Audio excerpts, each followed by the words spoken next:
Дұға жасау, жаратқаннан сұрау, ол адам табиғатында анау адам алейхиссаламды жаратқаннан бері бар нәрсе екен. Қандай да бір адам жаратушыға сенбеймін, мен Құдайға сенбеймін дейтін азаматтардың өзі де басына қатты ауыр іс түскен кезде не істейді екен? Мені құтқара гөр Алла дейді. Біз олған бұл дүниеде көзіміз жетіп жатыр. Қаншама мешіттің ішіне туфлимен бел ортасына дейін кешіп келіп, сен кімсің маған деген азаматтардың басына іс түсіп,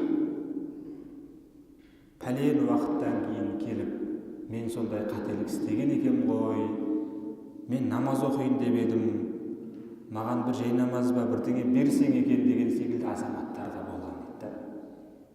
Бұл бұған дәлелді. Сондықтан